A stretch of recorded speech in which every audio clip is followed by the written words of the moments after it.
Night தூங்கும்போது சரியான மழை. காலையில் எந்திரிச்சு பார்த்தாலும் லைட்டாக தூத்தல் விழுந்துகிட்டே தான் இருந்தது. நான் 4:30க்கே எந்திரிச்சிட்டு செல்வா 6 மணிக்கு டியூட்டி எடுத்திருந்தா அப்படின்னு சாப்பாடு மட்டும் வச்சுட்டு, மற்ற நாளை விட அந்த சனிக்கிழமை மட்டும் என்ன சமைக்கிறதுன்னு ரொம்ப யோசனையாக இருக்கும். உருளைக்கிழங்கு மட்டும் இருந்தது, சரி அதை வச்சு ஏதாவது ட்ரை பண்ணலாம் அப்படின்னு எல்லாரும் யோசித்து முடிக்கிறதுக்குள்ளே சாப்பாடே ரெடி ஆயிடுச்சு. அப்படியே வடிச்சிட்டு சரி உருளைக்கிழங்கை வச்சு முட்டை குழம்பு வைக்கலான்னு தான் ரெடி பண்ணிட்டு இருந்தேன். 2 முட்டை தான் இருந்தது. சரி செல்வாக்கு மட்டும் செஞ்சுக்கலாம் அப்படின்னு. இன்றைக்கி நல்லா தான் இருந்தது. முட்டை குழம்பு பார்க்கவே கலர்ஃபுல்லாக இருந்தது.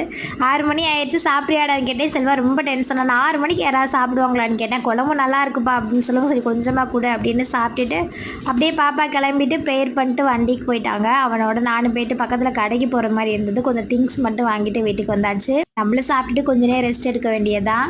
ஹாய் அகிலன், ரஞ்சிதா, அரணி, பிரியா, பிரதீப், பிரியங்கா, ராஜ், மித்ரன், அப்புறம் மகாராஜா, கீர்த்திகா, மகாலட்சுமி எல்லா அண்ணா அக்காமார்களுக்குமே வெரி